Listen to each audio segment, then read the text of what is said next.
നമസ്കാരം. ഇൻഫർമേഷൻ മീഡിയയുടെ പുതിയൊരു വീഡിയോസിലേക്ക് എല്ലാ കൂട്ടുകാർക്കും ഒരിക്കൽ കൂടി സ്വാഗതം. ഇന്നലെ പെൻഷൻ ലഭിച്ച ആളുകൾ ശ്രദ്ധിക്കേണ്ട വളരെ സുപ്രധാനമുള്ള അറിയിപ്പായിട്ടാണ് ഇൻഫർമേഷൻ വീഡിയോസ് വന്നിട്ടുള്ളത്. ഇന്നലെ 2000 രൂപ പെൻഷൻ ലഭിച്ച ആളുകൾക്ക് പല ആളുകൾക്കും 1800, 1600 അല്ലെങ്കിൽ 600 രൂപ എന്നിങ്ങനെ മാത്രമാണ് ലഭിച്ചത്. ബാക്കിയുള്ള പണം അവർക്ക് എന്ന് മുതലാണ് ലഭിക്കുക? അതുപോലെ തന്നെ പെൻഷൻ എന്നാണ് കൈകളിൽ എത്തുക?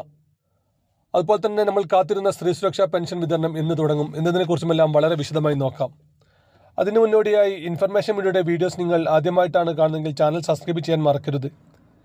നമ്മുടെ ഈ ചാനൽ ഒരു തരത്തിലുള്ള മതപരമായ കാര്യങ്ങൾ അല്ലെങ്കിൽ രാഷ്ട്രീയപരമായ കാര്യങ്ങളൊന്നും വരുന്നതല്ല. ഗവൺമെൻറ്റിൽ നിന്ന് ലഭിക്കുന്ന സേവനങ്ങൾ, ആനുകൂല്യങ്ങൾ, അറിയിപ്പുകൾ എന്നിവയെക്കുറിച്ച് മാത്രമായിരിക്കും വീഡിയോസുകൾ വരുന്നത്. ശ്രദ്ധിക്കുക, ഗവൺമെൻറ് സേവനങ്ങളും അറിയിപ്പുകളും എപ്പോൾ വേണമെങ്കിലും പുതിയ മാറ്റങ്ങൾ വരാം. നിങ്ങൾക്ക് ഏറ്റവും പുതിയ അറിയിപ്പുകൾ ലഭിക്കാൻ ചാനൽ സബ്സ്ക്രൈബ് ചെയ്ത് തൊട്ടടുത്തുള്ള ബെല്ലൈക്കൻ കൂടി ക്ലിക്ക് ചെയ്ത് വെക്കുക. ഇന്നലെ നിങ്ങൾക്ക് 2000 രൂപ പെൻഷൻ ലഭിച്ചോ? പെൻഷൻ ലഭിച്ച ആളുകൾ യെസ് എന്നും അല്ലാത്ത ആളുകൾ നോ എന്ന് കമൻറ്റ് ചെയ്യാനും മറക്കരുത്. ഇന്നലെ വൈകുന്നേരത്തോടു കൂടി തന്നെ എല്ലാവരുടെയും അക്കൗണ്ടുകളിൽ പണം എത്തിയിട്ടുണ്ട്. വരും ദിവസങ്ങൾ തന്നെ 2-3 ദിവസങ്ങൾക്കകം തന്നെ കൈകളിൽ പണം എത്തുന്ന എല്ലാ ആളുകൾക്കും പണം അവരുടെ കൈകളിലും എത്തുന്നതാണ്. ഇനി ഇന്നലെ പെൻഷൻ ലഭിച്ച ഒട്ടുമിക്ക ആളുകൾക്കും ഇന്നലെ 2000 രൂപയ്ക്ക് പകരം പല ആളുകൾക്കും 1800 മുതൽ 1600 വരെയുള്ള സംഖ്യകളാണ് ലഭിച്ചത്. അതുപോലെ തന്നെ മറ്റ് ചില കുറച്ച് ആളുകൾക്കെങ്കിലും 600 രൂപയും എത്തിയിട്ടുണ്ട്. ഇങ്ങനെ വരാൻ കാരണം എന്താണ് എന്ന് നമുക്ക് നോക്കാം. ഇതിൽ 600 രൂപ വരുന്ന ആളുകൾക്ക് മറ്റേതെങ്കിലും ക്ഷേമനിധി ബോർഡിൽ നിന്നുള്ള പെൻഷൻ കൂടി ലഭിക്കുന്നുണ്ടാകും. അതുകൊണ്ടാണ് അവർക്ക് 600 രൂപ ലഭിക്കുന്നത്. മറ്റ് ക്ഷേമനിധി ബോർഡിൽ നിന്ന് പെൻഷൻ ലഭിക്കുന്ന ആളുകളായതുകൊണ്ടാണ്. എന്നാൽ ഇപ്പോൾ തൊഴിലാളി ക്ഷേമനിധി വകുപ്പിൽ നിന്നെല്ലാം പെൻഷൻ മുടങ്ങിയിട്ട് ഒരുപാട് കാലമായി. അവർക്ക് ഒരു ദിവസങ്ങൾ തന്നെയും ഈ പെൻഷൻ ലഭിക്കുമെന്നാണ് ഇപ്പോൾ അറിയുന്നത്. അതുപോലെ തന്നെ 1600 അല്ലെങ്കിൽ 1800 വന്ന ആളുകൾ ഒരുപാട് ആളുകളുണ്ട്. 400 രൂപ ബാക്കി വെച്ച് അതല്ലെങ്കിൽ 200 രൂപ എല്ലാം ബാക്കിയാകുന്ന ആളുകളുണ്ട്. അവർക്ക് കേന്ദ്രത്തിൽ നിന്നുള്ള വിഹിതമാണ് അത് ബാക്കിയായിട്ടുള്ളത്.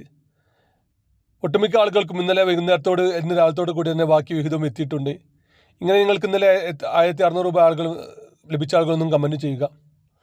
ഏതായാലും ബാക്കിയുള്ള ആളുകൾക്ക് വരും ദിവസങ്ങളിൽ തന്നെ അവരുടെ കൈകളിൽ പണം, അവരുടെ അക്കൗണ്ടിൽ ബാക്കിയുള്ള പണം എത്തുന്നതാണ്. എന്നാൽ ഒരുപാട് ആളുകൾക്ക് മാസങ്ങളോളം വർഷങ്ങളോളമായി ഇങ്ങനെ മുടങ്ങിയിട്ട് അവരുടെ ആധാർ കാർഡും ബാങ്ക് അക്കൗണ്ടും എല്ലാം ഒന്ന് ചെക്ക് ചെയ്യുക. 10 വർഷത്തിലധികമായ ബാങ്ക് അക്കൗണ്ട് ആണെങ്കിൽ ആ അക്കൗണ്ട് ഒന്ന് KYC പൂർത്തിയാക്കുക. നിങ്ങളുടെ ആധാർ കാർഡ്, പാൻ കാർഡ്, ഫോട്ടോയുമായി ബാങ്കിൽ ചെന്ന് കഴിഞ്ഞാൽ നിങ്ങൾക്കിത് KYC പൂർത്തിയാക്കാൻ സാധിക്കും. അതുപോലെ തന്നെ ആധാർ കാർഡിലെയും പാൻ കാർഡിലെയും പേരാണ് നമ്മൾ ബാങ്കിൽ കൊടുത്തതെന്ന് കൂടി ഉറപ്പുവരുത്തുക.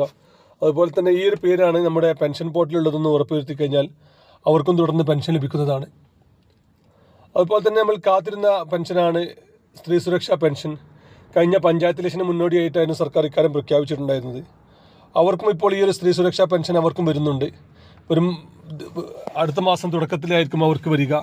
അവർക്ക് 2 മാസത്തെ പെൻഷൻ കുടിശ്ശിക അതല്ലെങ്കിൽ 3 മാസത്തെ പെൻഷൻ കുടിശ്ശിക ഉണ്ടാകുമെന്നാണ് ഇപ്പോൾ അറിയുന്നത്. ഏതായാലും വരും ദിവസങ്ങൾ തന്നെ അതിൻ്റെയും ഔദ്യോഗികമായ വിവരണം നമുക്ക് ലഭിക്കും. സ്ത്രീ സുരക്ഷാ പെൻഷൻ ഇനിയും അപേക്ഷിക്കാത്ത ഒരുപാട് ആളുകളുണ്ട്. ഇപ്പോൾ ഏകദേശം 11 ലക്ഷത്തിലധികം ആളുകളാണ് ഇപ്പോൾ അപേക്ഷ സമർപ്പിച്ചിട്ടുള്ളത്. ഏകദേശം 28 ലക്ഷത്തിലധികം ആളുകളുണ്ടാകുമെന്നാണ് സർക്കാരിൻ്റെ കണക്ക്. അതുകൊണ്ട് അത് തന്നെ ഇപ്പോഴും പകുതി ആളുകൾ മാത്രമാണ് ഈ പെൻഷൻ അപേക്ഷ സമർപ്പിച്ചിട്ടുള്ളത്. ഇനിയും അപേക്ഷിക്കാത്ത ആളുകൾ പെട്ടെന്ന് തന്നെ അപേക്ഷിക്കുക. ചുവപ്പ് മഞ്ഞ റേഷൻ കാർഡുള്ള ആളുകൾ, 35 വയസ്സിൻ്റെയും 60 വയസ്സിനും ഇടയിലുള്ള സ്ത്രീകൾ, അതുപോലെ തന്നെ മറ്റ് പെൻഷനോ മറ്റ് ആനുകൂല്യങ്ങൾ സർക്കാരിൽ നിന്ന് എല്ലാ മാസവും ലഭിക്കാത്ത ആളുകൾക്ക് മാത്രമാണ് അപേക്ഷ സമർപ്പിക്കാൻ സാധിക്കുക.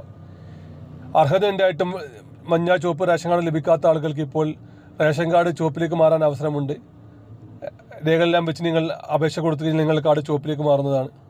വീഡിയോ ഇഷ്ടപ്പെടുന്നു കരുതുന്നു. ഇതുപോലത്തെ ചെറിയ ഇൻഫർമേഷൻ വീഡിയോകൾക്ക് വേണ്ടി ചാനൽ സബ്സ്ക്രൈബ് ചെയ്തിട്ട് കൂട്ടുകാരിലേക്ക് ഷെയർ ചെയ്ത് കൊടുക്കുക. ഇനി നമുക്കൊരു പുതിയ വീഡിയോസുമായി കാണാം. അതുവരേക്കും എല്ലാ കൂട്ടുകാർക്കും